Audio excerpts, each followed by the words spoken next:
বুধবার রাত্রি 9:30 নাগাদ কৈলাসহর থানার সামনে একটি গাড়ি ও একটি টুকটুক দুর্ঘটনায় গুরুতরভাবে আহত হয় দুইজন। বর্তমানে ওরা কৈলাসহর ঊনকোটি জেলা হাসপাতালে চিকিৎসাধীন।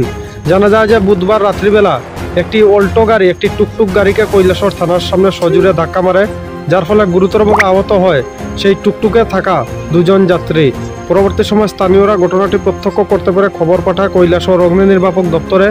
ঘটনাস্থলে দ্রুত ছুটে যায় কৈলাসহর অগ্নি নির্বাপক দপ্তরের কর্মীরা, গিয়ে গুরুতরভাবে আহত ওই দুইজন যাত্রীকে ঘটনাস্থল থেকে উদ্ধার করে চিকিৎসার জন্য কৈলাসহর ঊনকোটি জেলা হাসপাতালে নিয়ে আসে। বর্তমানে ওরা কৈলাসহর ঊনকোটি জেলা হাসপাতালে চিকিৎসাধীন। অন্যদিকে দুর্ঘটনাগ্রস্ত সেই টুকটুক ও সেই গাড়িটিকে কৈলাসহর থানার পুলিশ কৈলাসহর থানায় নিয়ে আসে। বর্তমানে টুকটুক ও গাড়িটি কৈলাসহর থানার হেফাজতে রয়েছে। সাংবাদিকদের মুখোমুখি হয়ে কৈলাসহর অগ্নি নির্বাপক দপ্তরের এক জনৈক কর্মী বলেন, কৈলাসহর পিএস থেকে এখানে সামনে অ্যাক্সিডেন্ট হয়েছে। টুকটুক আর অল্টো গাড়ি বাড়ি দিয়েছে টুকটুকিয়া। কয়জন আহত? দুইজন আহত হয়েছে। প্যাসেঞ্জার নাম জানেন?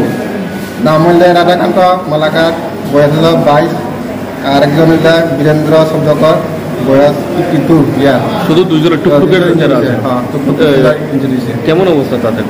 এখন মোটামুটি বেশি সিরিয়াস না। আচ্ছা।